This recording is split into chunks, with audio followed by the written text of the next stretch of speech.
नमस्कार दोस्तों, स्वागत है आपका और आपके साथ मैं हूं आशिमा त्यागी। दोस्तों, 2012 का एक मंच, भीड़ से भरा मैदान और माइक पर खड़े एक नेता की आवाज भर्रा जाती है। दुनिया भर में भारत बीफ एक्सपोर्ट में नंबर 1 है। मेरा कलेजा रो रहा है, चीख चीख कर रो रहा है। ये शब्द थे नरेंद्र मोदी के। उस समय वो गुजरात के मुख्यमंत्री थे और खुद को हिंदू अस्मिता के सबसे बड़े रक्षक के रूप में प्रस्तुत कर रहे थे।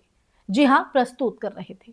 आज वही वीडियो फिर से वायरल है और इसलिए वायरल है क्योंकि समय ने उन शब्दों की परीक्षा ले ली है। दोस्तों, राजनीति में बयान देना आसान है, लेकिन सत्ता में आने के बाद उन बयानों की कसौटी पर खरा उतरना, जी हां, उस कसौटी पर खरा उतरना मुश्किल है। और यही वो जगह है जहां कथनी और करनी के बीच की जो दूरी है ना, वो साफ दिख रही है। और प्रधानमंत्री नरेंद्र मोदी की बात हो रही है। ये उस दौरान की बात है जब वो गुजरात के मुख्यमंत्री थे। 2012 में जिस दर्द का इजहार उन्होंने किया था, वो सिर्फ एक भावनात्मक बयान नहीं था, वो एक राजनीतिक संदेश था। गाय और गौ रक्षा को सांस्कृतिक राष्ट्रवाद के केंद्र में रखा गया। चुनावी रैलियों से लेकर संसद तक ये नैरेटिव गूंजता रहा कि भारतीय संस्कृति में गौ माता का विशेष स्थान है और बीफ निर्यात देश की आत्मा के खिलाफ है। लेकिन आज जब आंकड़ों की तरफ देखते हैं ना, तो तस्वीर कहीं ज्यादा जटिल दिखाई देती है। भारत लगातार दुनिया के बड़े बीफ, विशेषकर भैंस के मांस निर्यातकों में बना हुआ है और कृषि और प्रसंस्कृत खाद्य उत्पाद निर्यात विकास प्राधिकरण यानी कि APEDA के आंकड़े बताते हैं कि पिछले एक दशक में भारत का मांस निर्यात अरबों डॉलर का उद्योग बन चुका है।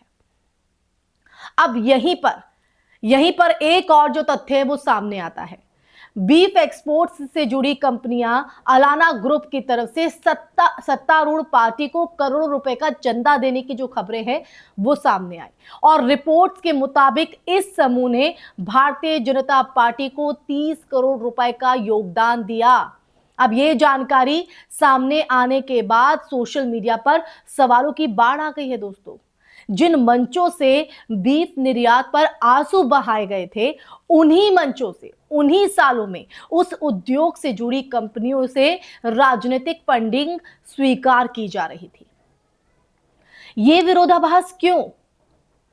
ये एक महत्वपूर्ण बिंदु समझना कहीं ना कहीं जरूरी हो जाता है। दोस्तों, भारत में जो बीफ निर्यात होता है वो ज्यादातर भैंस के मांस का होता है, गाय का नहीं, भैंस का मांस।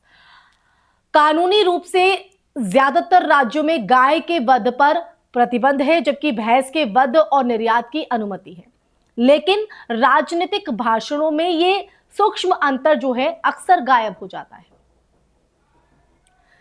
जनता के सामने बीफ शब्द एक व्यापक सांस्कृतिक प्रतीक बन जाता है और ये जो प्रतीकवाद चुनावी भाषणों में भावनाएं जगाता है, जबकि आर्थिक नीतियां निर्यात और विदेशी मुद्रा कमाने की दिशा में चलती रहती है। अब सवाल अगर हम बात करें तो सवाल ये नहीं है कि कोई कंपनी कानून के दायरे में रहकर व्यापार कर रही है या नहीं। सवाल यह है कि जब एक राजनीतिक नेतृत्व सार्वजनिक मंच से किसी गतिविधि को नैतिक रूप से गलत बताता है, तो क्या उसे उस गतिविधि से जुड़े उद्योग से वित्तीय लाभ स्वीकार करना चाहिए?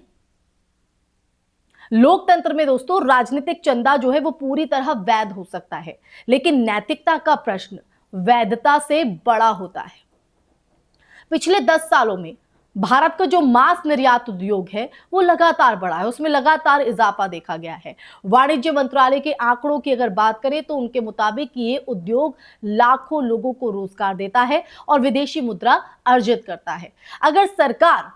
अगर सरकार आर्थिक दृष्टि से इसे जरूरी मानती है तो फिर 2012 जैसी भावनात्मक भाषा क्यों? और अगर वो भावनात्मक भाषा सच्ची थी तो फिर नीतिगत स्तर पर उस उद्योग को प्रोत्साहन क्यों? ये तमाम वो सवाल है जो खड़े होते हैं दोस्तों, क्योंकि राजनीति की अगर हम बात करें तो राजनीति में अक्सर दो परतें होती हैं, एक प्रतीकात्मक और दूसरी व्यवहारिक। प्रतीकात्मक परत जनता की भावनाओं से जुड़ी होती हैं और जो व्यवहारिक परत है ना, वो अर्थव्यवस्था और नीतियों से। लेकिन जब दोनों दोनों परतों के बीच जो सामंजस्य ना दिखे तो अविश्वास पैदा होना लाजमी है, और यही अविश्वास आज वायरल वीडियो के रूप में सामने आया है। अब देखिए, यहां पर यह भी ध्यान देने वाली बात है कि भारत का जो निर्यात ढांचा है वो केवल एक पार्टी या एक सरकार की देन नहीं है, ये दशकों की नीतियों का जो परिणाम है। लेकिन जब कोई नेता खुद को सांस्कृतिक मूल्यों का सबसे बड़ा प्रहरी बताता है, तब उससे अपेक्षा भी उसी अनुपात में बढ़ जाती है। जनता केवल आंकड़े नहीं देखती है, वो शब्दों और कर्मों के बीच की जो दूरी है ना, उसे भी मापती है दोस्तों। आज ये मुद्दा सिर्फ बीफ निर्यात का नहीं है, ये राजनीतिक पारदर्शिता और नैतिक निरंतरता का मुद्दा है। अगर आर्थिक मजबूरियां निर्यात को जारी रखने के लिए कहती हैं, तो जनता को साफ साफ बताया जाना चाहिए। भावनात्मक बयान देकर और फिर आर्थिक व्यवहार में अलग रास्ता अपनाकर भरोसे की जो नींव है ना, वो कमजोर होती है। वायरल वीडियो हमें याद दिलाता है कि राजनीति में शब्द कभी मरते नहीं हैं, वो रिकॉर्ड होकर इतिहास का हिस्सा बन जाते हैं। तो समय आने पर वही शब्द आईने की तरह सामने खड़े हो जाते हैं, और उस आईने में जो चेहरा दिखता है ना दोस्तों, वो केवल एक नेता का नहीं होता है, वो पूरे राजनीतिक तंत्र की विश्वसनीयता का प्रतिबिंब होता है।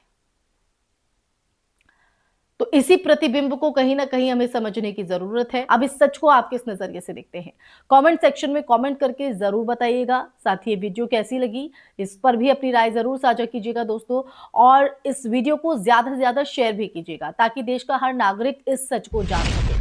आप लोगों से इजाजत लेना चाहूंगी। नमस्कार।